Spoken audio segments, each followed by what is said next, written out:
Hi, I'm Kesenya and welcome to another astrology weather report for the week ahead. And this week we're looking at April 17th through to April 24th. So it's a big week. There is so much going on astrologically. So settle in, grab your hot chocolate or your cup of tea or your margarita, whatever tickles your fancy, and we're going to explore the heavens. But for a moment before we do, I just want to do a little promotion. They've finally arrived. I'm so pleased. Here we are, my little astrology wheels. There's the big one in the background, and this is the little fella.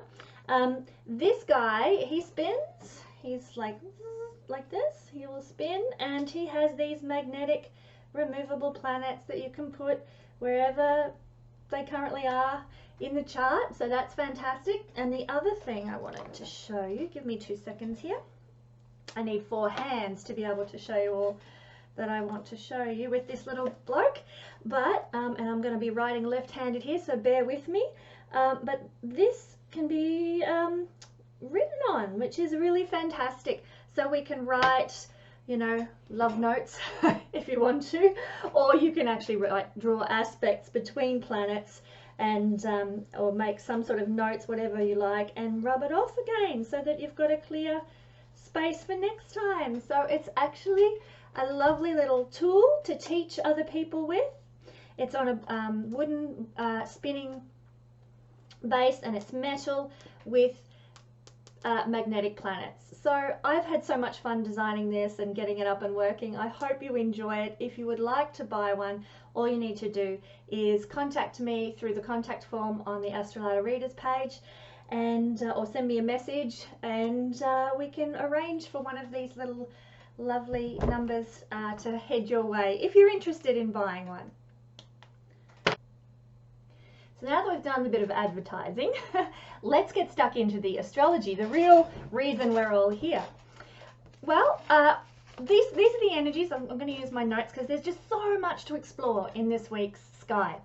We've got Mercury moving into the sign of Aries, and this is going to take place on the 18th of April. So Thursday if you're in my part of the world. But the 18th of April, Mercury goes into Aries. Mercury is going to leave Pisces, where he's been doing a retrograde dance for quite some time now. So this is going to be a big shift of energy. And I'll talk about these in a minute. I'm going to go through what the energies are, and then I'm going to talk about what they all mean for us personally and collectively. Then on the 19th, so the day after Mercury moves into the sign of Aries, the first sign of the horoscope, we've got this beautiful full moon in Libra. This is a very interesting little energy as well. This is on the 19th, so the sun will be in Aries and the moon will be exactly opposite it in Libra. And then the third energy is that the sun, not long after he's made this full moon aspect with the moon, obviously enough, he's going to be moving on the 21st of April into the sign of Taurus. He's going to leave Aries and move into Taurus. And then on the same day, not very long after that, Venus is going to move into Aries. She's going to leave Pisces. So everybody's winding up their time in a certain sign where they've been doing tremendous things, and they're bringing a culmination to, like in this case, Mercury, Sun, Venus. They're finishing their time in the sign they've been in for quite some time and directing their energy elsewhere. So it's a really, really interesting week with so many planets changing signs. So Venus into Aries also on the day that the sun moves into Taurus. And then this is the energy I'm going to talk about at the end of this reading, where I'm going to go through every single sign and look at what's happening and what it means personally for you. And we're going to be looking at the sun making a conjunction with Uranus in the sky. Now, the reason I've chosen to talk about this energy at the end of this video is simply because I love talking about the outer planets. The further out you go with the planets in the sky, the stronger and more powerful their impact becomes on us. So sometimes, you know, we'll have a transit of Venus across a certain point in our chart, and we hardly even feel a shift. We hardly notice a change. That's because the planets like Mercury, Venus, not so much Mars, but certainly Mercury, Venus, and the moon, they move really swiftly. And so their energy has less time to build and play out. But something like Pluto, he packs a punch because he moves so slowly, and the energy just builds and builds and builds wherever he is in the horoscope. So the further out you go from Earth, the stronger the energies of the planet. So when we're looking at Uranus here connecting with the sun, we know that it's going to make an impact. This is a once annual event when the sun is conjunct with Uranus, and so we can expect something significant to unfold for us on this day, and that happens to be the 23rd of April. So let's make a start. Firstly, we're going to have this little fellow here. This is Mercury moving into the sign of Aries, which, just for the sake of my future reading in this video, I've got the rising sign arrow there in Aries. Just you know, it can fall anywhere in your chart, wherever your rising sign happens to be. Actually, maybe I'll just take him down for now so that we can focus on what I'm talking about at hand. We'll use that later. Okay, so Mercury's moving into Aries. What does this mean? Well, Mercury is our mental capacity. Mercury is how we think, how we speak, how we learn, how we even teach others and inspire others with our words. It's very words-based. It's communication. This is Mercury. And so therefore he's correlated to things like advertising, where we have to be a good wordsmith. Marketing, social media, working in networks is very Mercury. So he governs the social media realm. And obviously that's a big place for lots of words, good or bad or otherwise. So anything to do with speaking and communicating with other people are going to receive a shift in energy and shift in energetic focus when Mercury goes into Aries. So your mental activity is going to be really energized. Why is this? Well, Mercury is mental activity. Aries is the first sign of the horoscope. It is energy, it is enthusiasm, it's entrepreneurship, it's courage, it's valor, it's independence. So we're going to have all these Aryan energies combining with our mental processes over the next little while Mercury is in Aries. So obviously we're going to be more energized. If we're looking for energy in our chart, we look at Aries and Mars. Mars rules Aries. Aries, the sign, is where we can get energized in life. And so here is Mercury, our mental capacity as a collective, moving into Aries. So our mental energy is going to be energized. It's going to be fired up. We're going to be enthusiastic mentally, and we're going to be quite switched on mentally. That is going to be really, really good. The thing to watch out for is just overactivity in the brain, you know, when you can't turn it off and you're lying in bed at night and your mind just won't shut up. So you go and put a video from Astrology on or something else on YouTube and let it play, and you fall into sleep because that's those soothing voices that you hear.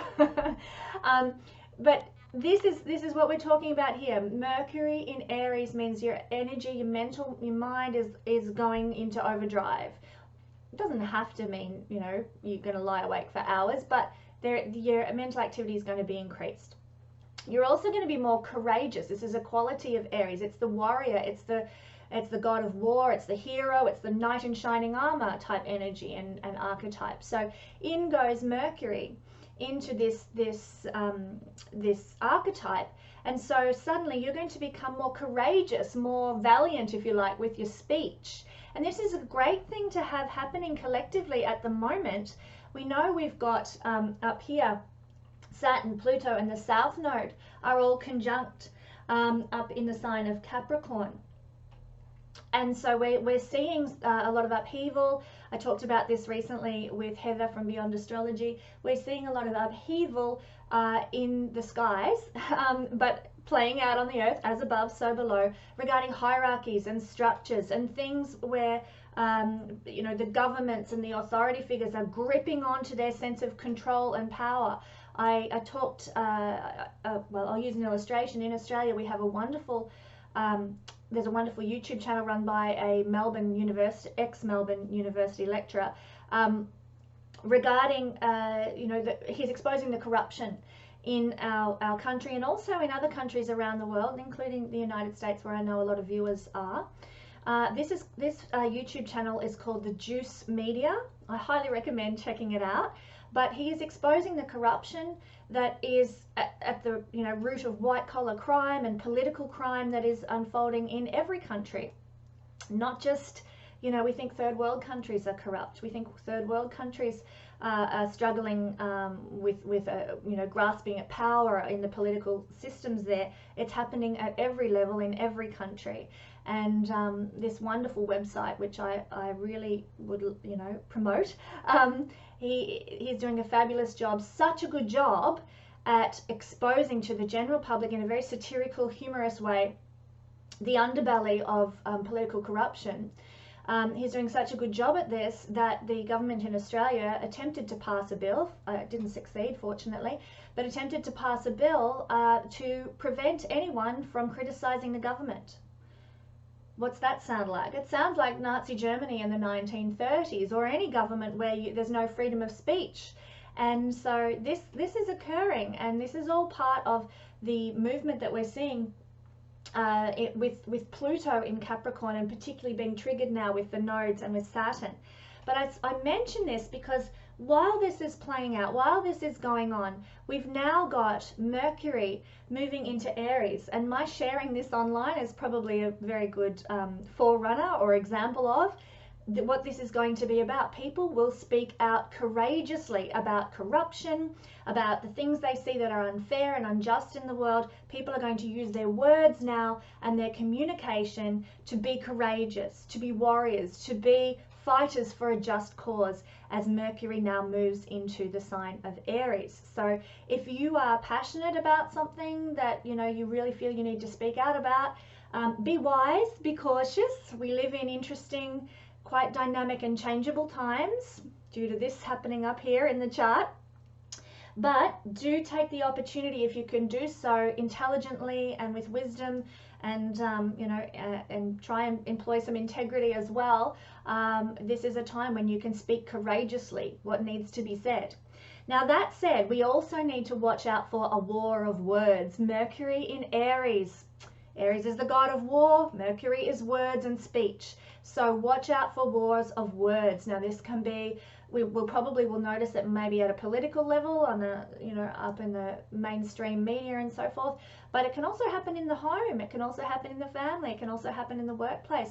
Watch out for putting your foot in your mouth and antagonizing situations, stirring up trouble with your words. Just be really, really cautious of this, especially at the moment. I have noticed rage, oh my God, rage amongst people is just so close to the surface at the moment. And that'll also be tied into what is playing out up there in Capricorn. People's rage that has been buried for, in some cases, like since the last time Pluto was in Capricorn with Saturn, like we're talking hundreds of years, and maybe through many incarnations that human beings have had karmically, there is a rage deep in their core now. And this is very close to the surface because of this triggering that is occurring in Capricorn. Rage is there. I was down the street the other day, just to tell you a story, and I was in the post office, and this man came in and just for no reason started abusing the postal worker behind the counter, a young woman about, well, I say young, she was my age, but a woman behind the counter. And I have been in situations where I've observed this sort of thing going on before, and usually, the old adage, the customer is always right. You stand there, you take it, you put up with the shit. Well, this woman did not take it, and she fired up back at this guy and kicked him out of the store. And I'm like, my God, the rage is in people is so palpable. That was just a physical manifestation of what I think is really under the surface right now. So we do have to be careful with our words all across the globe right now, because the rage in people, the frustration, the anger at the injustices in the world, the anger at the hierarchies that take and don't contribute to the betterment of society, it's really close to the surface. It is about ready to boil over, and we may see that in the coming days with future conjunctions of Pluto and Saturn. But the rage is just so ready to go. So watch out for what you say. Be integrous in what you say. Try to think before you speak when Mercury is in Aries. People's words at this time, they're going to trigger emotions in people, feelings in people, that and we could see all-out war simply because of some communication that was misunderstood or said in error, or where there was a lot of thinking before talking. So be wise, be wise, be wise. It's interesting, like I said, interesting times. All right, let's move into a different energy. We're now going to look at the full moon that's going to be occurring in the sign of Libra. Now, I've got my little board a bit ahead of itself. There is the sun at the last degrees of Aries, and here is the moon, which will be at the latter degrees of Libra, and this is going to be on the 19th of April. So I want, whenever we have a full moon, we need to reflect. It's a time for looking at what's happened over the last 2 weeks since we had a new moon in the sign of Aries over here. What happened 2 weeks ago when there was a new moon? What did you sow? This is actually a very rare full moon, actually, because we had a full moon, the first full moon of the solar year fell at the early degrees of Aries and the early degrees of Libra. And we don't often see it happen that we have a full moon in the same sign at this, within that 30-day period that the sun is in this case, Aries. So we had a full moon back here. What did that was the beginning of this full cycle of the moon around the horoscope, and now it's come back to the same position, or to the position opposite the sun at the latter degrees of Aries and the latter degrees of Libra. So this is a very rare occurrence to have two full moons in the same sign within that 30-day period. It's a rare occurrence, so this is a special new moon. So remember back to 2 weeks ago. What did you sow at that time? This is harvest time. A full moon is a harvest period. It's like now we reap what we've sown. So what were you doing, back 2 weeks ago? Whatever was planted 2 weeks ago, you're harvesting in a minor way now. But if you recall my video from 2 weeks ago, I spoke about there being one of the most auspicious days in the year, when the sun was exalted in Aries and the moon would be exalted in Taurus. This happened, I think it was 2 to 3 days after the new moon. So whatever you sowed, is that the right word? Whatever you sowed on around the time of the new moon, doesn't have to have been exactly bang on the same day. In fact, usually a couple of days later is more effective because the moon starts to become visible again instead of being hidden by the sun.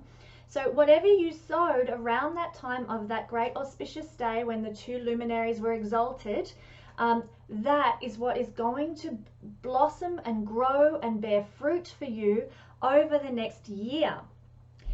And so this minor harvest now is occurring regarding what you sowed then, and we can expect that in the coming year you are going to reap a big harvest that correlates to this minor harvest that is occurring right now. So this is the first fruits. By the end of the year, like when the sun is in Aries next year, 2020, your harvest of what was sown on this auspicious day is going to be complete. Now, let's use an example. Maybe 2 weeks ago, you sowed seeds of support for someone else's business. Maybe you hired them to do something for you, or you publicized them or promoted them, out of the goodness of your heart because they did a good job for you, they inspired you, they uplifted you, they did a great service for you, and so you put a promotion and a thank you on Facebook, or you left a review for them or something like that. You invested and sowed seeds in the life of someone else to help support and love someone else. That is a beautiful thing to have sown.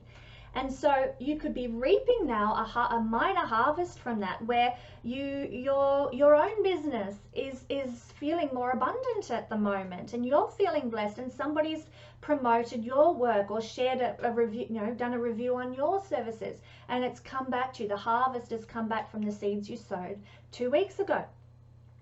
Now, what can then play out is over the coming year, this is amplified. This is amplified, and over a full year, you get to this time next year and your harvest is abundant. You've got all these clients who are so grateful for the work you've done, or they've left reviews for you on Facebook, or your business has blossomed and grown exponentially because of the kindness of other people supporting your business in the way that you supported somebody else's business back 2 weeks ago.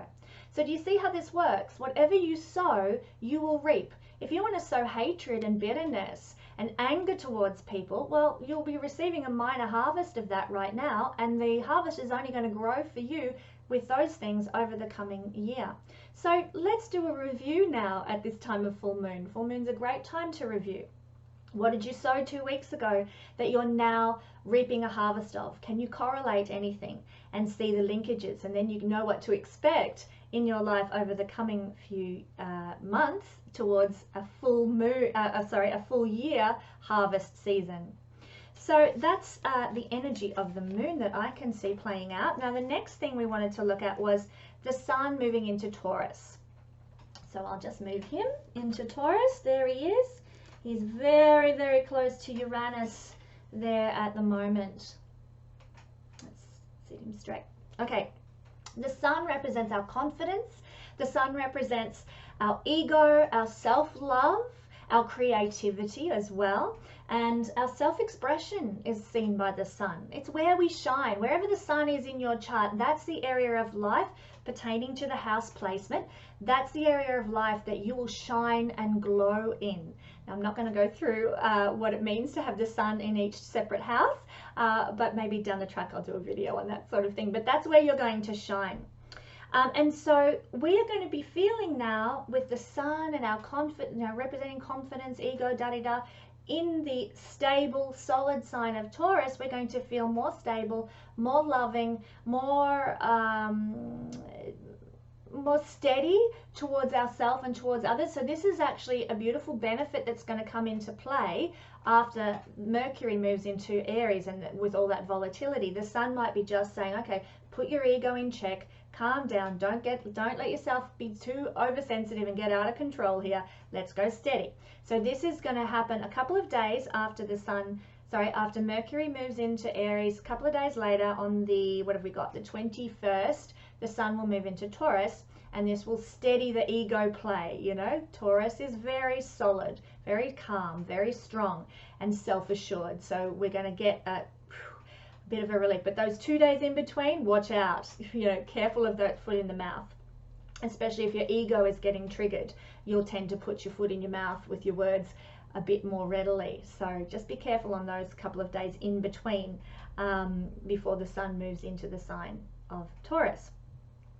Now, as Taurus rising people or Taurus sun or moon people, they're going to notice this especially. So they'll start to feel a bit more steady, a bit more stabilized, a bit more grounded, a bit more self-assured. So this is a beneficial time for people who have a strong Taurus in their chart. I'm really glad I've got 2 children who have Taurus playing out rather strong in their chart. So I'm glad they're going to feel a bit more grounded, a bit more steady. Thank goodness for that. It affects us all, doesn't it? But we need to keep in mind that even though this is going to steady things a bit, that the sun is actually not in good dignity in the sign of Taurus. And there's a good reason for this. The sign of Taurus is ruled by the planet Venus. Now, Venus is connected to relationships. It's about collaborating with others, sharing with others, partnering with others. It's very Libran, but Venus does rule both Libra and Taurus. So that idea of partnership and relationship is connected with the planet Venus, which rules Taurus. And the sun, it's about the self, it's about the ego, it's about me. The shadow side of the sun is egocentricity, selfishness, narcissism. These are the shadow sides of sun energy. So when you've got one, the ruling planet of Taurus is all about relationship and the sun's all about me, it's kind of like the oil and water. They don't mix too well. They're a bit polaric. So that is why the sun is not considered to be in brilliant dignity when it's in Taurus. So we just have to, watch that feeling of being a bit out of place, out of sorts, that might happen, especially with our relationships. Things might be not quite gelling as well as they should do or might usually do. Maybe we're a bit too ego focused during the time Taurus, the sun is in Taurus, and we're thinking about the ego and not thinking about the relationship, or vice versa. We're thinking too much about the relationship and not putting enough emphasis on your own self-worth.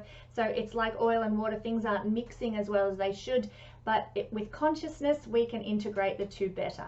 Okay, so now you're aware, you can pay attention to that in your own personal life. But however, you can feel at this time more connected to the earth, to the environment. You can be revitalized by nature, by being out in nature. The sun is our life force. The sun helps the natural world to grow and flourish. Without it, there is no life on earth. So you can balance yourself by getting out in the sunshine, if you've got it. Hopefully everyone's got a bit of sunshine and not doom and gloom and rainy skies too much. So get out in the sunshine and surround yourself by, you know, nature, by the outdoors, by gardening. Like, you don't have to jump in the car and go to visit a national park or anything, although that's often a really fun thing to do.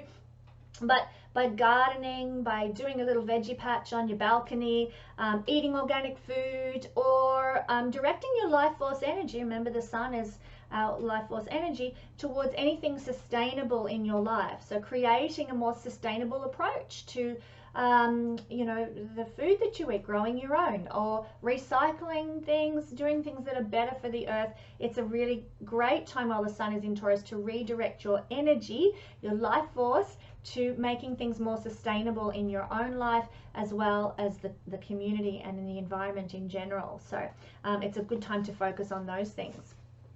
All right, where are we up to? Oh, Venus in Aries. That's the next energy. So let's move lovely Venus into the sign of Aries, where Mercury is already going to be. And this is happening on also the same day that the sun moves into Taurus. The sun's going to move into Taurus, and then Venus is going to move into Aries. So this is actually really kind of cool, because Venus is in good dignity in Aries. So Aries is the energy of the young man, shall we say, Mars energy. It's vigorous, it's sexual, it's desire, it's passion, excuse me, it's courageous, it's the warrior. And Venus is the goddess, the love, it's about relationships. So Mars is the masculine relationship energy that's very passionate and desirous and sexual, and Venus is the complementary feminine energy that's like the young woman energy of beauty, of love, of refinement, of culture, and relationship and collaboration and partnership. So these two go together really well. They're not oil and water, they're great. So when we've got Venus in Aries, we can be more passionate in our love lives. You know, this is a time when we'll be more enthusiastic about connecting with our partner. If we're so blessed to have a partner in our lives, we can be more enthusiastic about that, courageous about, you know, making a move in the bedroom or something like that. We're going to be more enthusiastic, more switched on, more amped up, more alive, more invigorated. So it's a beautiful energy to have relationally while Venus is in Aries, and you might find that your love life really takes off. And if you're single, you need certain triggers going on in your personal chart. This is not sufficient alone to bring a love into your life. There needs to be much more than this happening in the chart. That said, if you do have things happening in the chart that can trigger people coming into your lives, this is a really lovely energy to meet somebody under, if you've got other supporting factors in your chart. So you can meet someone if your chart supports it, and if you do, this is a really lovely energy, a uniting of passion and desire with refinement and culture and partnership. Beautiful. And it's actually, if you think about the archetypes for these two, it's courageous and heroic, Aries energy, courageous and heroic. And you can be courageous and heroic regarding love at this time. So you might be, let's say, a young man who watches these videos, and you're like, oh, I've met this girl, you know, at uni, or, you know, she's at my workplace or whatever, and I really, you know, I'd love to ask her out. Now's the time. Venus in the courageous and heroic sign of Aries is a great time to instigate, initiate, start new things. This is the first sign of the general zodiac. Aries is the first sign, and with the planet of love there, you're going to have the enthusiasm to initiate, to start, to begin. a new relationship. So embrace that courageous energy and be bold and make the first move. It's a really lovely, playful time too. Aries is play and Venus is love. So playful love making is on the cards if you want it to be. And be playful about your approach to relationship and your approach to love. So lots and lots of fun. But this is the mingling of the goddess energy. Venus is the goddess of love, and the hero energy, because Mars and Aries, they're the gods of war. In ancient mythology, they're the hero, you know, they're the Superman, the superhero kind of Marvel comic kind of person. That's what we would see as an archetype for Aries/Mars. So when Venus is in Aries, it's the meeting of the goddess, it's with the hero. How beautiful is that? And very timely too. For those who watch Astrology videos, you will know that there was Natalia did a fabulous, she's done quite a few lovely videos over the last week, and she spoke about being the goddess, allowing yourself to be the goddess so that you can invoke the hero. You don't have to be the hero if you're a woman. You need to have the hero because you have the hero come into your life because you are the goddess. So it was a beautiful message that she shared, and I thought, wow, that's so timely, because here goes Venus, the goddess, into the sign of the hero, Aries. I love it. I love the synchronicity. The universe works in very wise and sometimes very mysterious ways. So now's the time to be the hero or be the goddess. If you're a man, be the hero. Take courage. Go and ask that woman out on a date. Or if you're in a partnership, go and be the hero of your relationship and love your goddess, love your woman. And women, allow men the space to do this. Be the woman who treats her man like a hero and who allows him space to be the hero of her life. So yeah, it's a fun time. Now, the ultimate, I guess, bottom line message of this little bit of energy action that's taking place is just that. This is a time for taking action. Mars is an action sign. It's Aries, I'll get it right. Aries is a fire sign. It's about action. It's about momentum. It's about doing. So here, it's telling us it's time to take action regarding relationships and also finances. Venus is finances as well. So take action in your love life. Take action with your finances and your money and how you earn it and so on. Take action with your self-worth. Venus is self-worth and self-valuing. Take action. So if you need to go and do a short course or to sort of boost your self-worth and self-value, do that. If you need to invest in something new financially because your finances haven't been so good, or if you need to change jobs now because you're not being appropriately remunerated, then take action. This is a time that you can really do those things because the stars are supporting you to do that in a general way. Take action also, we've alluded to this, with your love life too, and you'll reap the benefits. And I say in a general way because each person's chart is unique. Okay, and this kind of leads into the next thing I want to talk about. Each person's chart is very unique to them. And so here, when I give these talks, we are looking at the general collective energy. What is out there generally happening in the sky at the moment? And if your chart supports connecting with that energy, then you can manifest exactly these things that I'm talking about. If you've got some sort of a blocking energy, then you will find that what I'm talking about doesn't come into your life. So, I get a lot of comments on my videos saying, oh, this didn't happen for me, you're not right, or your predictions are inaccurate. That's actually not the case. It's the difference between getting a personal reading that looks at your personal chart and the personal things that are playing out for you versus collective for the whole globe right now. So sometimes it's going to hit on the mark and sometimes it's not. And we need to be a bit more flexible and roll with what comes. But the next thing I want to look at, and this ties in, is the Sun is going to conjunct Uranus on the 23rd of April. And so I'm going to go through what this means for all signs, but I'm just going to, since we're talking about the effect of personal charts versus the collective chart that's at play at the moment, I want to illustrate something. Currently, this is just a little example from my life. Currently, we've got here on the 23rd, Sun conjunct with Uranus. I had to stop and think what planet it was. Uranus. Okay, and so this is going to bring a certain energetic influence to the collective, what's out there, what's energetically available for people to tap into. But in my chart, I've got my sun here at 2 degrees of Leo. What this means is when these two conjunct, there is going to be an exact square to my sun. So yes, there is going to be an energetic influence playing out for everybody here, but it's going to be very, very different for me personally, because this conjunction makes an exact, to the degree, 90-degree aspect to my natal sun position. So for me, the energy is different.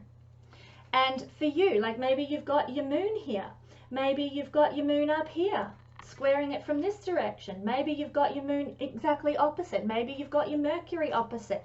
Everybody's chart is different and unique, and so defining this energy as it plays out specifically to the minute detail for everyone, it's an impossibility. There are billions of people on the planet. You can't physically do that in a 1-hour reading, or at all for that matter. So what we do when we're sharing online astrologically like we are now in this video, we're looking at a general thing that is available for people to tap into. And some people will feel it and some people won't. But keep listening to these readings that we do, because you're bound to strike one that's going to trigger some action in your own chart at some point. So let's go through what it means to have Uranus conjunct with the sun for everybody. Firstly, we'll talk about what it means to have Uranus conjunct the sun. Now, this is an energy that can bring dramatic change into your life. Uranus is bang, sudden, like explosive changes. The sun is dramatic, like I'm on stage and oh, woe is me. That's the sun. It's dramatic change, okay? These are the energies of these two planets. So you can find dramatic change happens for you on this day, the 23rd of April. It can actually bring new interests into your life as well. You know, you might suddenly discover that you really want to research the history of drama in Renaissance England or something, you know. Actually, in the sign of Taurus, Taurus is connected in many ways to collections of things. History can play into this as well. So you might very well channel the energy of research, which is Uranus, of things from the past. Taurus is lineages and that sort of thing, and cultural collections, and you might want to research those areas. And the sun will bring new invigoration and new hobbies of that realm, because the sun is connected to the 5th house, which rules hobbies. So it's a melding of all these different things that can play out. So you might discover you have new interests, curiosity about something that you weren't curious about before. You might also find that your creativity and your creative expression and your self-expression becomes much more original, much more experimental, much more unique. This is because the sun is creativity and Uranus is experimental, and it is quirky and really left of center. So your creativity can really take on a whole new dynamic now. Also, this energy can be very freeing as well. You might suddenly decide, I don't give a damn about what other people think. That's very much Sun-Uranus connection. You're your own person. The sun is our identity. It's our ego. It's our self-confidence. And suddenly, your self-confidence is not going to be dependent on what other people think of you. With the conjunction with Uranus, Uranus is like, I don't care what you think. You can do what you like, you know, I'm doing it my way. And so with the sun here, you're going to be like, I don't care. This is what I think. My self-confidence is not dependent on what you think.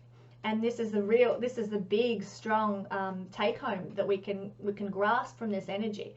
Your self-confidence, your self-worth, your ego is not dependent on what others think. That's the big one. But you also might, you might actually find that there are maybe some captivating, intriguing, sort of even unique male figures that come into your life. The sun is a masculine energy. It's actually, excuse me, connected to the father, the energy of the father. So there might be sort of patriarchal figures that come into your life during this time. They manifest suddenly, and then they may disappear suddenly as well. But that could be someone who's in a position like a mentor, somebody who is helping you build something in your life, or a boss or something like that. And they have a fatherly approach to you, but they're very quirky and left of center and unique. So these are some things that can play out as well. And it is a time, because the sun in general is connected to most people's careers. The reason being, the sun is where we shine, where we get our sense of self-worth and self-value. And so we often connect our career to the sun and the sun's placement in the chart. So we can be a bit more instinctive now. Uranus is our instinct. It's our connection to the divine realms in light bulb moments and electrical downloads. When we get goosebumps, we're like, oh yeah, that's true. You think something and then your body reacts and sort of comes into alignment with what you're thinking. So you might be more instinctual about your career. You might be instinctual about a career move. You might be instinctual about a new project at work that you can make really worthwhile and take off, and you've got a new idea for a problem at work that hasn't been been able to be solved, and you come up with this ta-da light bulb moment, and everything starts to run smoothly. So you can have all these sorts of things play out for you with the sun and Uranus conjunct. Okay. I'm just checking my notes, bear with me. All right, let's go through all signs. So we're looking at big change, freedom and liberation, especially from the opinions of others, and great creativity. So for Aries people, this is going to happen in your second house, Taurus. If you're Aries rising, you can also, if you really want to, you can incorporate, forget the rising and pretend that your sun's there, and like, oh yes, okay, my sun's in Aries, so therefore this is happening in my second house. If you want to do it with your sun, if you want to do it with your moon, it's entirely up to you. But just so you know, the most important placement in anyone's chart is the rising sign. It's far more influential. It sets up where the houses fall in your chart, and therefore what the influences will be on your life. The rising sign is the most important, but I'm not here to elaborate on why that is or explain technically why that is. We're going to look at Sun Uranus conjunction in Taurus, and this is for Aries rising people. So you're going to be creative with money. You're going to come up with new innovative ideas and perhaps some freeing ideas to get your to get the money rolling in your life, to liberate yourself from maybe debt that you might have. So financial liberation, financial freedom. You're going to be very creative about ways out of maybe problematic financial circumstances. You'll get some light bulb moments and ideas about how to make it work for you, how to make your resources more effective in your life, and you might bring big change. This is, remember, big dramatic change can occur in a financial level. So you might have been trying to launch a product for ages, and nobody's buying it, and then Sun conjunct Uranus, boom, away you go. You get some big sudden change around some sort of resources or money making venture that you've been trying to put into place and share with people. It might just be resources even at home, like you've been budgeting and tightening the belt and doing the best you can, and suddenly Uranus conjunct Sun, and you suddenly get a creative impulse. Oh my goodness, I could actually my daughter, she sews scrunchies. They're little funny little hair ties that we did back in the 90s when I was in my youth, and it's come back around again as a fad. And she sews those and sews those and sells them to her friends at the school. So you might be like, oh, I could sew this or build that or make this and have a market stall and make money. So you're going to be very invigorated. Wherever Uranus is, we get invigorated. You're going to be very invigorated with regard to money making ventures. So there can be big change, there can be freedom and liberation, and great creativity, usually connected to finances. This is also a house that's connected to self-worth and self-value as well. So you can experience big change regarding your self-worth and freedom, and becoming more authentic regarding how you see yourself, how you value yourself, and more more creative with how you express your self-worth in the world, you know. We could definitely see, if I use that analogy of making things and going and selling them, we could definitely see that your self-worth and self-value could come from making the decision to put your creativity to good use and put it out there for the world. So you could enhance your sense of self-value by doing that sort of thing. And certainly when we are reaping good rewards for the work that we do in life, our self-worth increases. When we are unemployed, when we can't find a job, when, you know, you've applied for, and this is my story, I'm telling it, you know, when you've applied for 20 jobs, you've had maybe 10 interviews and you keep getting rejected every time, your self-worth is down in your boots. So when we are generating, you know, the ability to support our family, this is the house of being safe, of being secure, of being stable. When we are generating enough income to support our family and to make life work for us, our self-esteem naturally rises up well out of our boots. So you're going to get big change, freedom, liberation, and generally great creative ideas regarding boosting your self-worth and how you support your family and creating stability and security in your life. All right, next sign. Shall we go forwards or backwards, folks? I think I'm going to be a stickler for tradition. Taurus doesn't like change too much, so we'll go, seeing as we're talking about, you know, Uranus and the sun in Taurus, we'll go with tradition. We could have gone the other way and said that it was Uranus who doesn't like tradition. Actually, Taurus, it's not that Taurus doesn't like, it's not that Taurus likes tradition, it's just that Taurus is very stable and solid and not in a hurry to make big changes. Okay, so we've got Taurus rising, so this is happening in the first house, this energy. So big change is just going to come to your life, you Taurus rising people in general, and it's going to be freeing and it's going to be liberating and it's going to give you a boost of creativity, creative juices, creative capacity. Now, the first house is the house of survival. It's where it's how you survive, and if you're Taurus rising, you're going to be very solid and secure and like stability in your life. Having money, having a stable relationship, having that security is very important to Taurus rising people. Because this is the house of survival, how we survive in life, how we thrive. It's also how we journey through our life, and you're going to want that steadiness, that calmness, that stability when you have Taurus rising. So just a heads up, you guys, for Taurus rising, you've got Uranus transiting your house this next 7 years, and stability, calmness, you know, no change, that's not going to happen. The next 7 years can be a bit of a challenge for you guys, because Uranus is a planet of change and big, sudden, unexpected change, and change that liberates us from our shackles internally and externally. And so you can experience a bit of upheaval over the next 7 years, Taurus rising people. But this week, you've got the sun here. So there can be big change to maybe how you're surviving, how you are thriving. And that doesn't necessarily mean it's bad. Maybe your ability to survive has been really thwarted and hampered, and it's bringing you down and making you feel like I just described a moment ago for Aries rising people. It makes you feel like crap. Along comes the sun conjunct with Uranus, and suddenly you get a big change where your circumstances, your ability to survive and thrive, and your ability to journey through life with Taurian calmness and steadiness and solidness, it gets a boost. Something comes into your life, you get offered a new job, or you get offered a promotion, or a partner comes into your life that helps steady the crazy energy that you've got around relationships, or something can happen that's going to cause big change in your journey through this lifetime, in your bodily incarnation.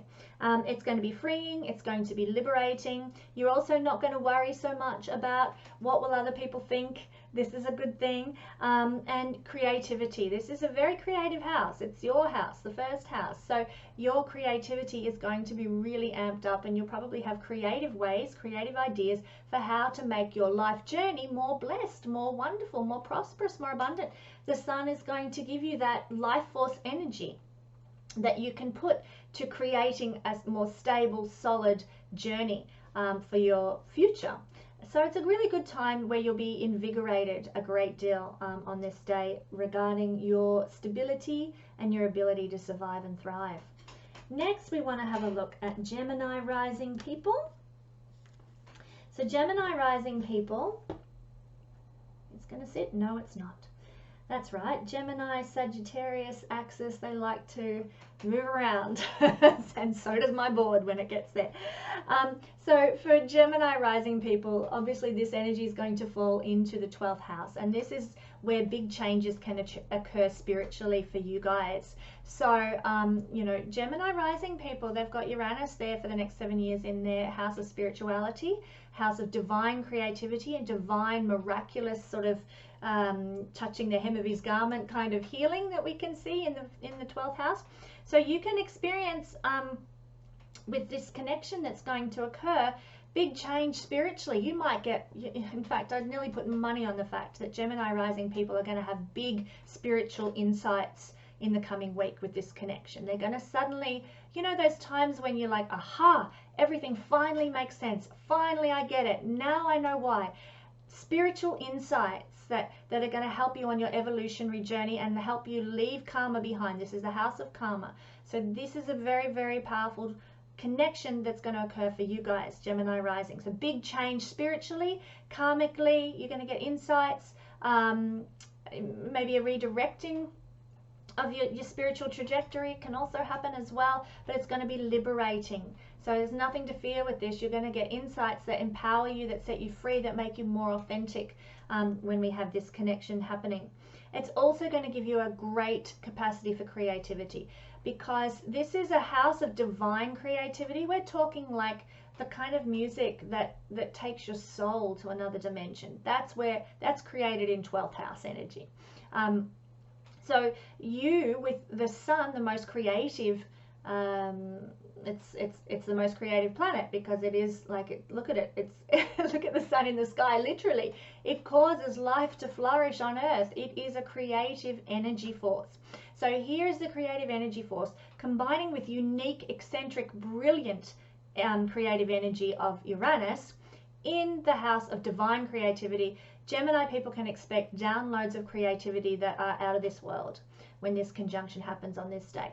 You can be looking, you know, in your life, you'll probably notice suddenly you will get the inspiration to paint a masterpiece, or to write that song that's been just on the tip of your, and it's just not coming, and then bang, on this day, download of gorgeous, divine, soul transcending type music that comes to you.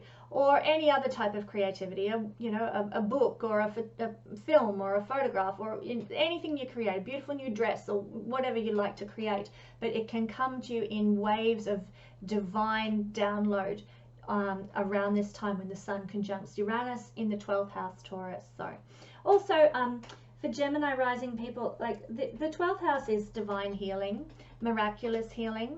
So look, this doesn't play out for everybody, but you know, miracles are rare, but they do come from the 12th house divine energy. So for you Gemini rising people, the capacity to experience a divine creative miracle in your life, you may experience this. And if you do, please write about it.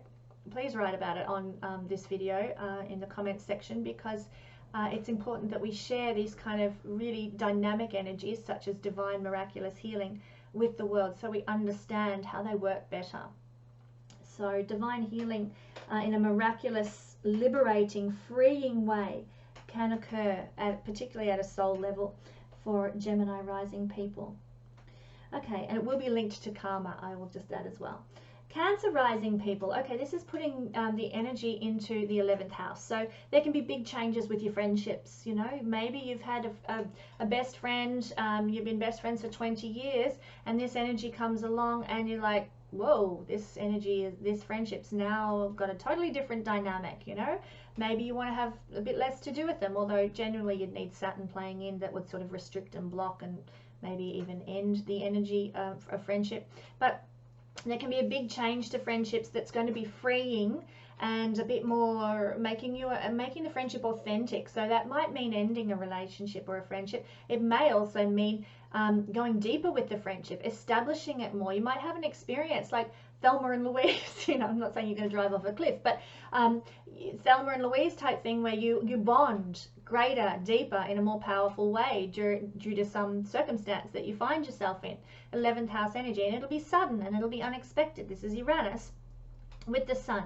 Sudden, unexpected friendships that are bonded or that end or whatever, but it's going to be triggered by this connection of the two, Sun and Uranus. So big changes regarding friendships, also regarding social groups and social networks. You might find that you've been part of a social group for a long time, and suddenly their perspective shifts, or you find out that this social group that you're part of, it's really not as authentic and true and honest as you thought it was. Maybe there's some crummy depths there, and you decide to go your own way. Or maybe you discover a group. There might be some sort of a movement or a political movement or a political belief system that you decide to align yourself with. Hopefully it's a good one and not one of the corrupt ones that's going to get torn apart by the conjunction of these guys. But you might find some sort of humanitarian movement as well that you can really align with, and you suddenly like, yeah, these are my people. I feel like I've found where I belong, and there can be a big change regarding your connections with large groups of people. So that it's going to make you more authentic, it's going to make you more liberated, it's going to free you, because that's what Uranus does, and the sun's going to trigger that Uranian energy to really amp up. And you're going to be more creative as well with the relationships that you do have in your life with friends and co-workers and large groups of people. You might be a bit more original. You might be looking for friends who are more original, a bit more unique, a bit more authentic. And you might discover new friendships that are during this time. You might discover new friendships that with people, particularly male figures, that are a bit more captivating and intriguing. Uranus is the captivating and intriguing, and the sun is male figures. And of course we're in the house of friendships here. So you might develop friendships with captivating and intriguing male figures, particularly the more paternal type male figures, you know, the sort of the mentor type, although mentors is usually Jupiter, but people who are in kind of that fatherly role, you know, so that can be really amped up as well. This is also the house of that's connected to, just lost my train of thought, to your rewards and gains for the work that you put in, and so you can have a sudden feeling of achievement with your career. Sun is sometimes connected to career, and Uranus is sudden, and we're in the house of the rewards and gains we can receive. You might have a sudden piece of recognition, sudden bit of notoriety, sudden bit of fame that comes your way with in front of large groups of people, or at work. There's a reward for work you've done in over the past few months, maybe for the seeds you've sown at the new moon. There can be a reward that plays out. So big change. It's going to be freeing, it's going to be liberating, and it's a great time for getting creative with your dreams and your goals as well.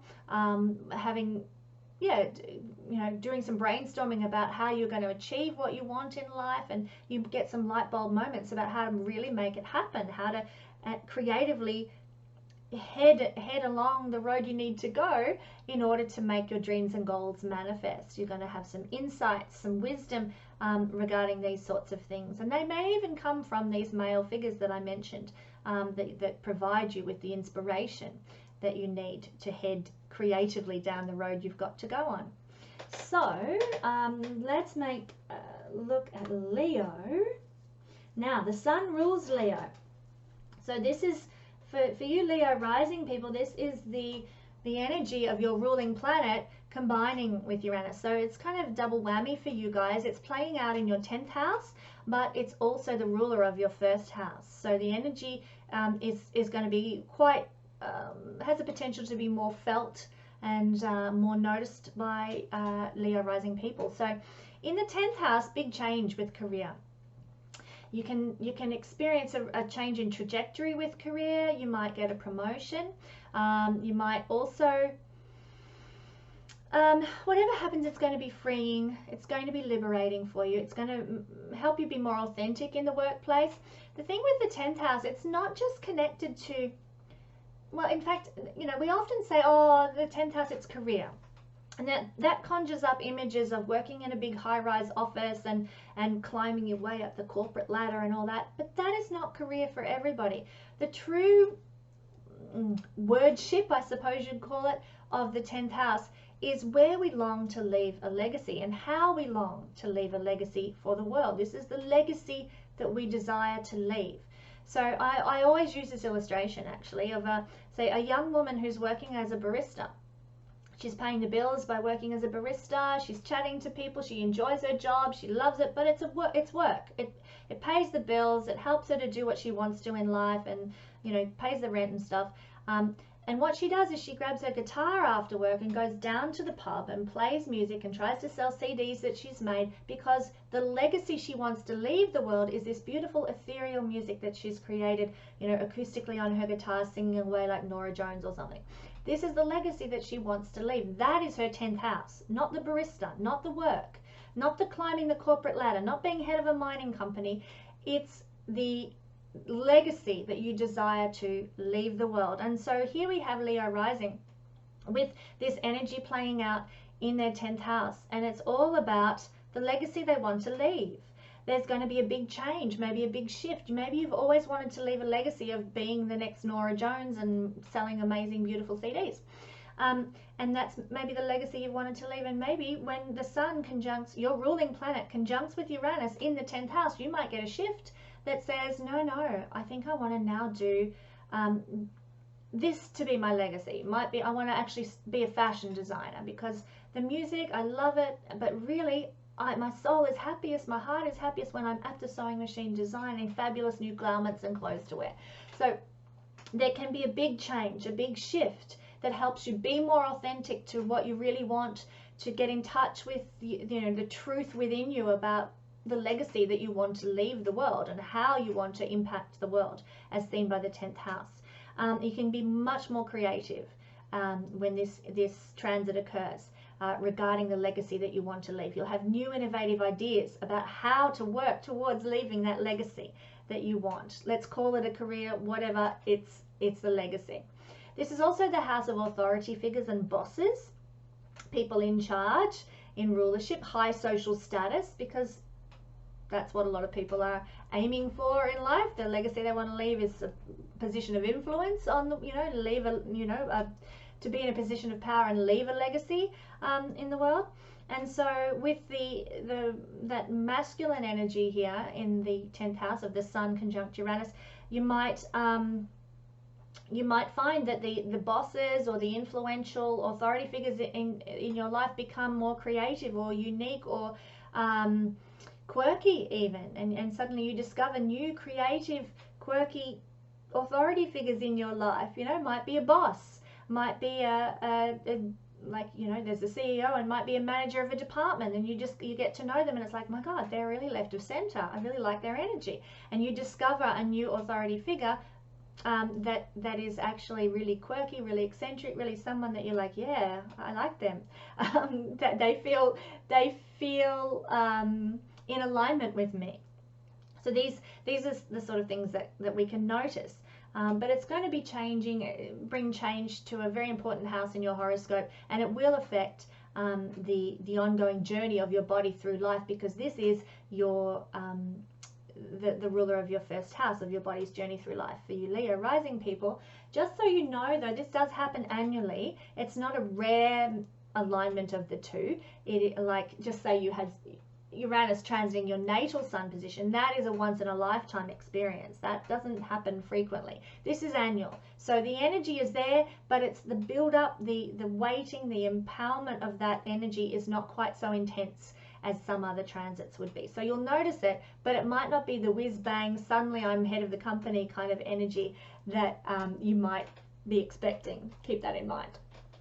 All right, let's go on. We're moving rather slowly here. because I love to talk about astrology till the cows come home, as they say. Okay, Virgo rising, this is putting the energy in the 9th house. Well, the big emphasis here is the energy of inspirational figures, mentors, and those fatherly-like figures. In some schools of astrology, this is considered the house of the father. In other schools, they consider the 10th house to be the house of the father. It all depends which way you lean and what you're interested in. But in this placement, this is mentors, this is inspirational figures, not authority figures so much, but inspirational figures, people who inspire you. And so there might be quirky men that inspire you. You might suddenly decide you want to read up all about Einstein, a very, or Nikola Tesla, a very Uranian type person.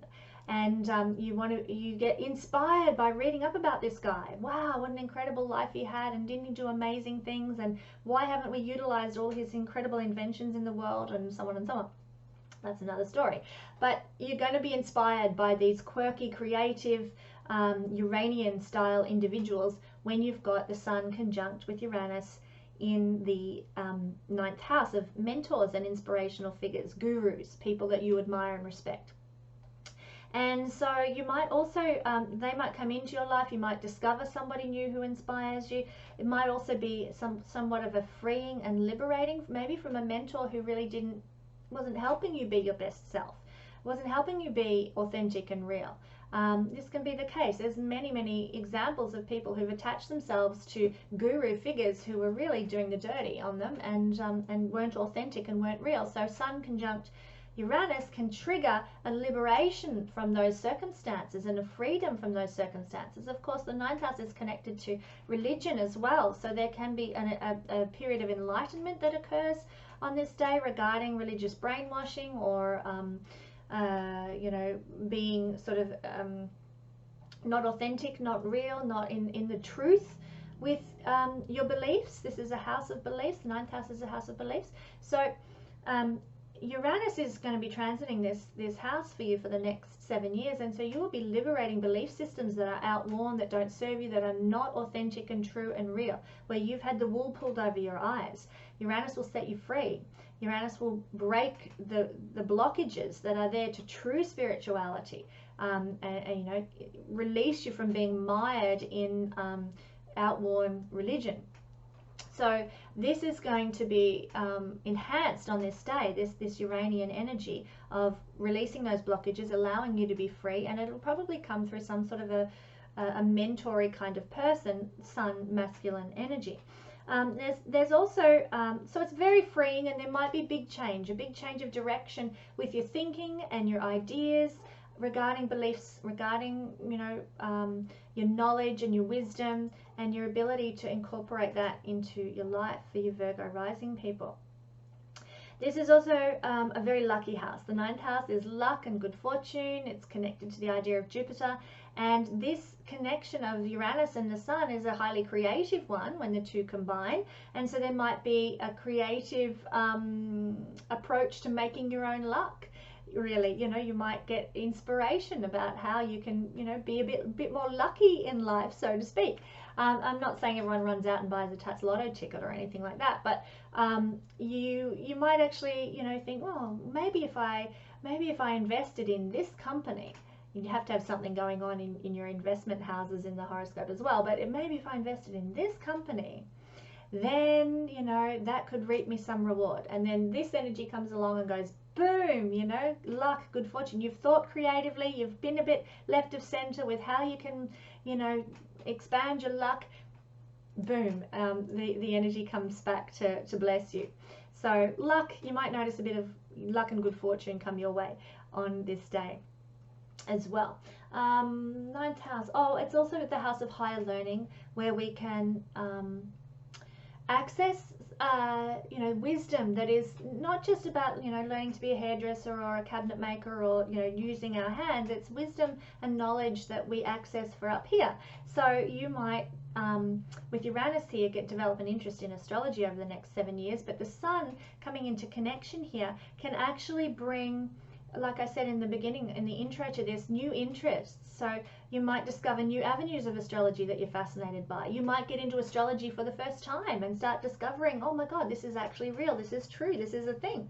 And so if you're Virgo rising, you can expect new discoveries, new interests, new hobbies that can arise that involve higher learning, higher wisdom, and astrology is one of those things. Might be philosophy. You might discover, it's a fabulous website, the School of Life, that's all about philosophies and the ideas of various philosophers in ancient times, and so on and so on.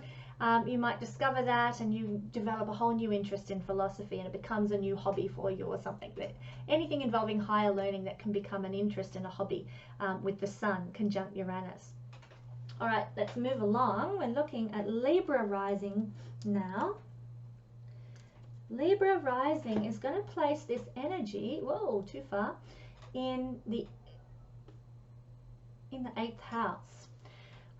The 8th house. Don't we love the 8th house? Well, captivating, unique male figures in the house of sex. Well, you might find yourself a new lover who's quite quirky and eccentric and experimental in the bedroom. Fun for you Librans.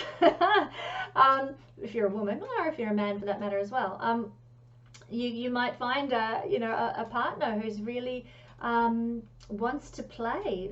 The Sun is playful energy. Uranus is experimental and quirky. So, playfulness in the bedroom can certainly happen for you guys. Yeah, you're also going to be freed from other people's opinions sexually. So you're not going to be so hung up on, oh, sex has to be this way or that way. You're going to be much more, well, I don't care, this is my life and my sexuality, I'm going to do it, I'm going to do what I want. So there's freedom and liberation sexually that can come with this conjunction.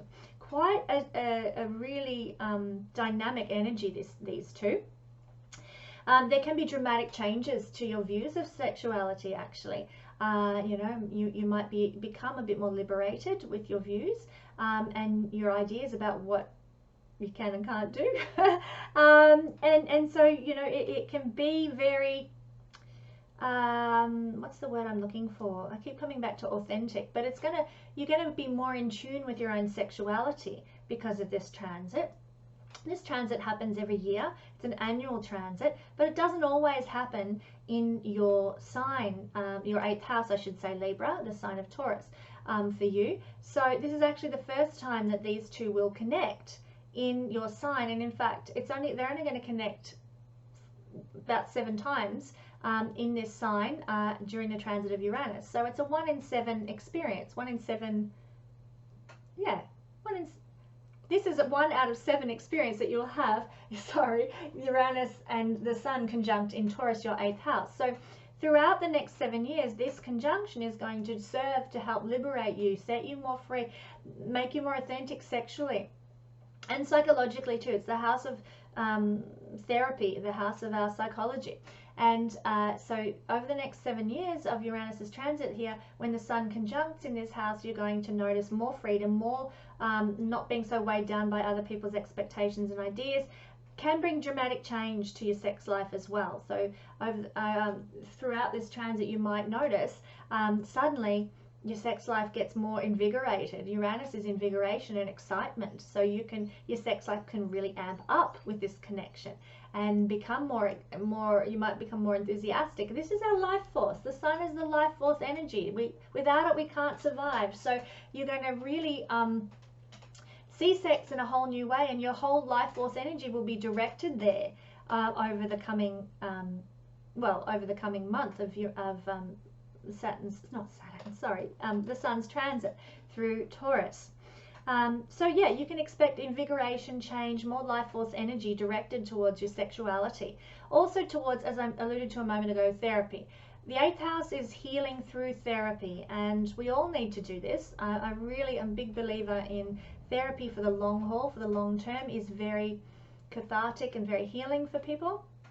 So I feel that with these two together here, undertaking some form of therapy that enables you to be freed, become more authentic, and creative therapy is going to be particularly triggered for you guys. So things like art therapy, dance therapy, music therapy, or anything tactile. This is in the sign of Taurus that this is all happening. Anything that's about being tactile or being out in nature, going and sitting and meditating by a stream or in the woods or something like that is going to be very, very helpful for you guys, especially around this time, because this energy of the 8th house and Uranus is alternative therapies. The 8th house is therapy, Uranus is alternative, and the Sun, it's about being creative. So creative alternative therapies, art therapy, music therapy, these sorts of things that are creative and they're not mainstream. Go and pay a fortune to a psychologist. These are therapies that are healing for you. This is a good thing to do if you're Libra rising. It's a great day to get going. I'm not saying do it once and then don't do it. You need to do it for the long haul, and you'll find that you'll establish a really good pattern that has the capacity to really help you up level and release 8th house traumas and wounds. This is the house where we hold on to and cling on to our traumas and wounds karmically or from this incarnation. And that's why therapy, it's also the house of therapy, because that's what can help us release these traumas and wounds. And you're going to want to do it in authentic, unique ways, quirky ways, or left of center ways, and the Sun will bring creativity into the mix too for you guys. So a good time to embark on a life journey with therapy. Libra rising goes now to Scorpio rising. For Scorpio rising people, this energy is falling in, well, the 7th house. So you can, you guys, oh, I'll have to hold it. You guys can actually have someone captivating and a unique male figure come into your life. Now, this is the house of relationships. I'm not saying you're going to have have a relationship with someone who's like a father figure to you. That's actually not a healthy relationship to have. But you can have just a general relationship. Somebody can come into your life who's like a father figure to you. The Sun with Uranus, and it can come in suddenly, and it will be liberating, it will be empowering. So if you've been somebody who's been a bit like an orphan in life, where you haven't had that father role model, maybe you were raised by a single mom, or you were you've been disconnected from your family or something, you can have somebody enter into your life who can fill that father figure void, because the 7th house, even though the 10th house and the 9th house represent father figures, the 7th house is our relationships. And we all go, yeah, marriage, etc. But it's not just marriage. It is bosses, our business partnerships, our contractual partnerships. It's relationships with others in a very basic sense. This is the house of us. This is, or you, this is me. First house, that's my body's journey through life. Over here, that's other people. All other people are generally seen through the 7th house. It's other people because it's opposite to us, me. So here with the Sun, which represents father figures, masculine father figures, in the 7th house, you might actually find somebody comes into your life suddenly. Uranus is sudden and unexpected, who is something of a father figure to you, that patriarchal figure. And even if you've got a father figure in your life, well, how wonderful to have one more, Maybe you get a business partnership that is established at this time. This is the house of business partnerships. And the business partner you're going to work with, he is actually a bit fatherly towards you. How nice. Maybe you work from home like I do, and you need someone to manage your tech and your IT. And so you hire a consultant to come in and set up your tech and your IT. And because Uranus rules those things, I might add. And this person comes in and they're really fatherly, and they're really, they're like a big daddy person to you, and it's really lovely. And you develop a business partnership with somebody who is quite fatherly and has that father figure. So that's one scenario of how this energy could actually play out for anyone who has Scorpio rising. But whoever they are, they're going to be either come into your life unexpectedly because of Uranus, or they're going to be quite quirky and independently minded, very, very different, maybe a bit left of center. You might also experience big change with relationships because of this, and maybe change with a father figure. So, if you're Scorpio rising, maybe there'll be a change in dynamic with a father figure person. So, it doesn't have to actually be your actual father, but anyone in that patriarchal kind of position. You might find, I'm just trying to think of a good example, you know, maybe a father figure suddenly leaves your life, and might not be for detrimental reasons. Maybe, you know, you live in Melbourne, and your father decides he's going to move to Cairns, the other end of the country.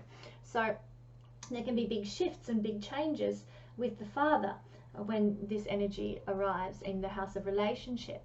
So it can be locational, or it can even be just in ordinary life. Suddenly, you know, you're both living in Melbourne, let's say, and dad goes and gets himself a new job, and suddenly he's too busy to spend as much time with you and the kids that he used to do. So big changes can occur with this connection here. The father figure with the sudden change planet in the house of relationships. So let's take a look at Sagittarius. Sagittarius rising, again, I've got to hold the board because Sagittarius likes to wander.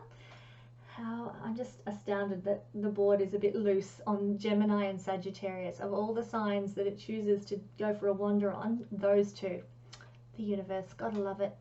Sagittarius rising is going to put this energy in the 6th house. So you can experience big change with regards to your health and well-being, to your daily routines, to your work. And this is the house where if you are working as a barista to pay the bills, or you're working in an office or something, this is where we look to find that energy. It's what you do to pay the bills, to get by, to make ends meet. It's not actually, the 6th house is not connected with so much your worldly aspirations for achievement.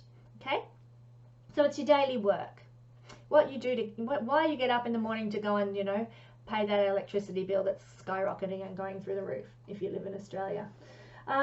So here, with the Sun and Uranus meeting in Taurus, big change regarding work. So you might find that you get the chance to change jobs. That could happen. You might get a chance to, you know, develop a better relationship with your employee, other employees. So you know, this is the house of people who are working with us. You know, what's it called? Our co-workers. Oh, sorry, mental block. This is the house of our co-workers. So we can have a sudden dynamic change in our relationship to our co-workers for some reason. But whatever happens, it's going to be freeing, it's going to be liberating, because that's what Uranus is here to do. So maybe you have been stuck in a situation for years at work, and it's, you know, being exploited, or the boss doesn't treat you well, or whatever, and you and your co-workers say, radio, you know, let's liberate ourselves from this situation. And you go and approach maybe the boss, or the father figure of the company, if you like, and you go and approach them and create some change, you know, you and your co-workers. Or maybe the health matters. Sagittarius people with Taurus here are going to be experiencing alternative approaches to health over the next 7 years that they might desire to put into place. So with the Sun here, you might actually get more creative about how you deal with your health. You might be triggered to say, go and see a naturopath. You've never seen a naturopath in your life before. But this is Taurus. We're talking about natural remedies, natural, you know, earth-based things. And Uranus is alternative measures, and the Sun is creative measures. Okay, you go and see a naturopath, or you go and see maybe an energy healer, because the Sun is our life force energy. So you could go and utilize an energy healer to help you with your health issues or something. Or somebody really unique and quirky, maybe somebody shamanic or something, might come into your life who offers a therapeutic solution or a healing solution to a health issue that you've got. And you know, around this time, it could be a sort of a father figure or a masculine figure that offers you this. And so if you find that around this time, on this day, the 23rd of April, if some masculine figure comes into your life and saying, hey, look, I know you've got this health issue and I've got a solution for you, then pay attention, because that is the universe's energy giving you opportunity there. Masculine figures, alternative healing. Sorry, masculine figures, the Sun, alternative healing, Uranus in Taurus, 6th house. Whatever happens, it's going to free you. It's going to make your health and your workplaces more liberated, more authentic, more real. It can come through dramatic change. It'll be sudden, and like I said in the intro, the Sun is dramatic, oh woe is me, and Uranus is sudden, bang, light bulb, and it's happened. So you can have sudden dramatic change in these realms in some way. over the next, well, it's going to be instigated on the 23rd, but it might play out for a couple of days afterwards as well. All right, let's move on and take a look at Capricorn rising. This energy then will be in the 5th house for you guys. So big dramatic change can occur for you guys in the 5th house of love and relationships, well, dating, courtship. This is the house that is connected to anything creative self-expression. And if you think about all the things that the 5th house rules, it rules children, it rules love and romance and dating, it rules pleasure and fun and joy. These are creative endeavors. Creating a child, my God, you can't get more creative than that. Going on a date, you've got to put creative energy into creating a beautiful, get my words out, momentous experience that will be remembered by your partner. You know, dating and courtship, that's a very creative endeavor. And also, what have we got? Children, relationships, and pleasures and fun and hobbies. Well, there we go, creativity to the max. You know, your hobbies, what you like to do, usually involve some sort of creativity, whether it be gardening, whether it be woodworking, whether it be sewing on your sewing machine, or whether it be, you know, doing astrology. You've got to think creatively, you've got to work creatively on your hobbies. So here we can have new and original and unique creative approaches to all these things, to our love life, to our children, to our hobbies. So you might be a bit quirky and unique. Suddenly you get a hit that's like, oh, I could write a book about this quirky storyline or whatever. Or, you know, I could do some sort of a, you know, I mean, my hobby is sewing. I could sew this outfit, you know, I could do a version of this particular dress out of this old 1950s movie, and I could make it like this. And you're quirky and you think of left of center and you make it uniquely your own. You get really quirky and unique and individual with your hobbies and your ideas and your creative expression. Or you get really quirky and unique and creative with the date that you're going to take your partner on, or, you know, something that you're doing in relationship. Yeah, so you come up with new, innovative, progressive even ways of doing dating and relationship, partnership, boyfriend, girlfriendship, if you want to call it that. Or your children. Like, I mean, this is, the sun in the 5th house is a very creative placement. So it's a really creative transit for you guys who have Capricorn rising. And Uranus here is just going to exacerbate that, like make it so creative. You're going to be very, very creative about what you do with your kids, how you interact with your kids, how you play with your kids. You're going to, you know, have some great ideas for connection with children at this time. And there might be big changes that come your way because of this creative interaction. Maybe you've been out of sorts with your children for a while. Maybe they've been a bit... screw you, mum and dad, you don't know what you're on about, and I know what I want in my life, and you can't tell me what to do, and, you know, that sort of thing. And then along comes this energy, and suddenly there's big change. You guys, you start to connect.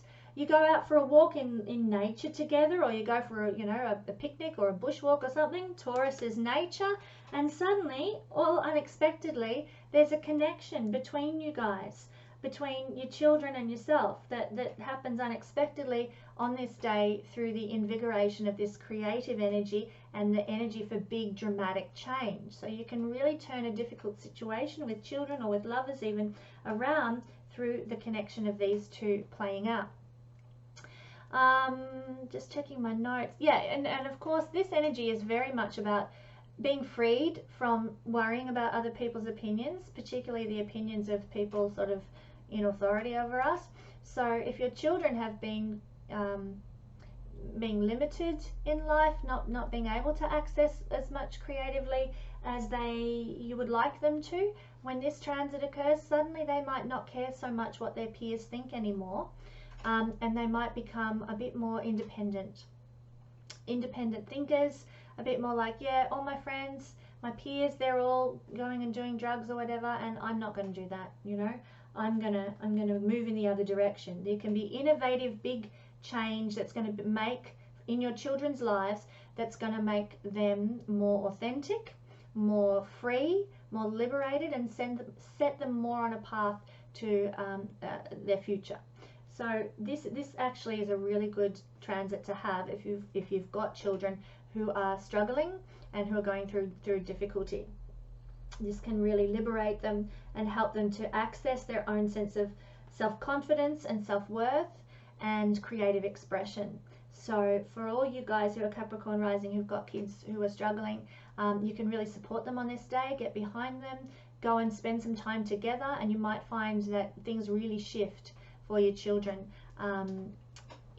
regarding the relationships they have in their life, particularly with peers, and also with themselves, and the relationship they have with their own self-confidence can be really revolutionized. Uranus is revolution, and if you've got a child who's struggling, that's what can happen. You can revolutionize their self-confidence if you work with the energy on this day. All right, Capricorn to Aquarius. We're almost there. Look at us go. Okay, Aquarius energy is putting this in the 4th house. The 4th house is the house of our family, our heritage, our roots, and our lineage. So this is where things are going to be revolutionized. This is where things are going to be freed up, particularly with our father figures in a parenting sense, not just the patriarchal figures in our life, but our actual father, because even like the 10th house is connected to the father, and as is the 9th house, but the 4th house is connected to parents. So your actual masculine parents, you can experience big change with them. Maybe you haven't spoken to your dad in months, and along comes this transit and a big change occurs, and you start to, you know, dad reaches out to you and you connect again, and you start communicating again, and it can be sudden, it can be unexpected. The connection with your lineage, particularly the more masculine parental lineage that you have, can be triggered at this time. So you might be freed or liberated in some way by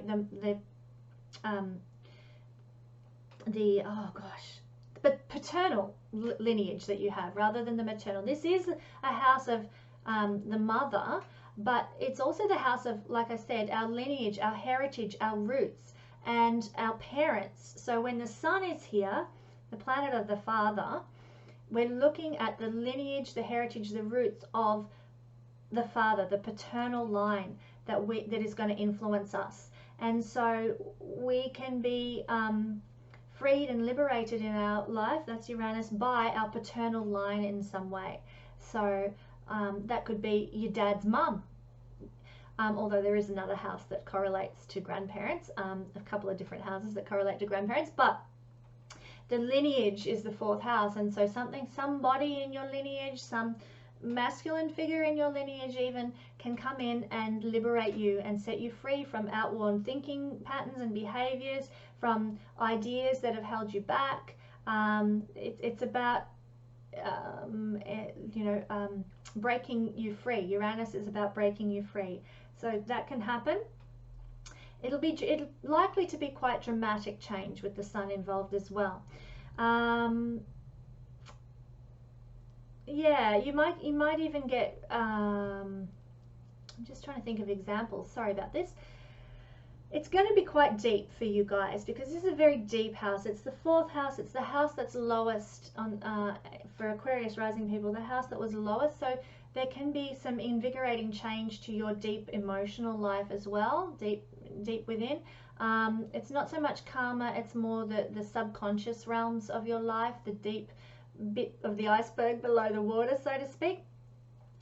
Yeah, look, that's probably your home as well is seen. I should have mentioned your home is the 4th house too, so you might get creative in your home in some way. It might be you decide to express yourself in your home in a very quirky, eccentric way. You might buy a new artwork or something that's really quite left of center, you know, some sort of decor item or piece of furniture or renovation that you decide you're going to do to your home, that can be very Uranian, very quirky, and very sun, very creative, really, really creative, and about expressing yourself creatively through your home space, through your bricks and mortar home. Okay, the next thing we want to look at, last one, Pisces rising. Okay, 3rd house. Right, this is where we speak. This is where we talk. This is where we communicate. So Pisces rising people are going to be able to create. They're going to be able to speak in creative ways, communicate in very liberating ways, very authentic ways. So if you're a Pisces rising person who has a speaking platform, this is the time, or if you write and publish, you know, a book, or you do a blog or a web page or anything like that, if you communicate in any way, if you're Pisces rising, or you're a teacher of some sort, all these things play into the same energy. If you're in advertising or marketing and you're Pisces rising, this energy is going to affect you by helping you be more creative in your communication, and in a really eccentric, sort of quite brilliant way. So now's the time this week coming, brainstorm ideas. If you get an idea, oh, that's a video I could do for YouTube. Oh, I could write a story about this. Oh, look, I think I might start an Instagram post that's a bit like this. And write down, brainstorm, because you're going to get a lot of mental ideas now. Uranus is in your third house. The mental downloads, the intellectual downloads are going to be on overdrive and turbocharged for you guys for the next 7 years. And so the sun here is going to enable you to be even more creative regarding that. You'll also get a lot of self-confidence out of expressing your creative ideas or your insights or the wisdom that comes in downloads from Uranus. You're going to have creative ideas about how you can communicate that, how you can express that, and it's going to be great for your self-confidence to do so as well, if you happen to be Pisces rising. You're not going to be so worried about other people's opinions. What will they say if I speak up about what I really think is going on collectively with Saturn, Pluto, and the South Node? You know, the worry or the fear or the concern about what others might think is going to be out of there, and you're going to put yourself out with the words you speak and the communication that you make. Things might need to be said. Just checking my notes, sorry. You might even be a bit creative and experimental with the way you're doing this as well. So you might test a few different ideas. You know, try putting a new Instagram, you know, post out to people, or you try doing a different style of YouTube video, or you've always done a certain ad for a certain company in a certain way, and this transit comes along and you're like, I think let's try and communicate this in a different manner and with a message that reaches a different demographic perhaps. You know, you're going to experiment, you're going to dabble in new ways of communicating and reaching people. Yeah, you'll also be a bit more instinctive about how you communicate too, which is good. For you guys, Pisces rising people, you need to watch out for foot in mouth with the old Mercury in Aries. Yep, and this energy, Uranus, is kind of, you know, switching you on electrically as well about your communication. So you need to be wise about how you communicate. But generally, there can be big change brought to your personal life and also to the world through what you speak out now, Pisces people. And it can be freeing, it can be liberating for you and for others. And you're going to be very creative about how you do so, how you speak your truth to the world. Yeah, so my message would be, don't worry too much about what people will think. Be true, be authentic, be real to you. But also, because Mercury's in Aries, act with a bit of tact and integrity. Pisces rising people usually are that way anyhow, so I'm sure you'll be fine. So that's the energies that I see playing out for all the signs this coming week. It's an exciting week, and it's an adventurous week. There's a lot of shifts of energy, so we keep on going up the spiral as we head towards our evolution, and this is just another step in the journey. Let me close with a prayer and and conclude. Universal energy of love, thank you that there are some big shifts coming our way this week, and we are, well, for those of us who like change, we welcome it and we embrace it, and we know that it's going to be for our highest good. Make us wise and integrous with our communication. Help us to really listen to our higher self and our instincts, so that we can make wise choices with our words and our communication, and in the way we live our lives each day. Thank you that you support us and that you've got our back, and help us to trust that even when times seem tough. And so it is. Thanks so much for joining me, and I'll have a new message for you on the Astro Weather Report next week.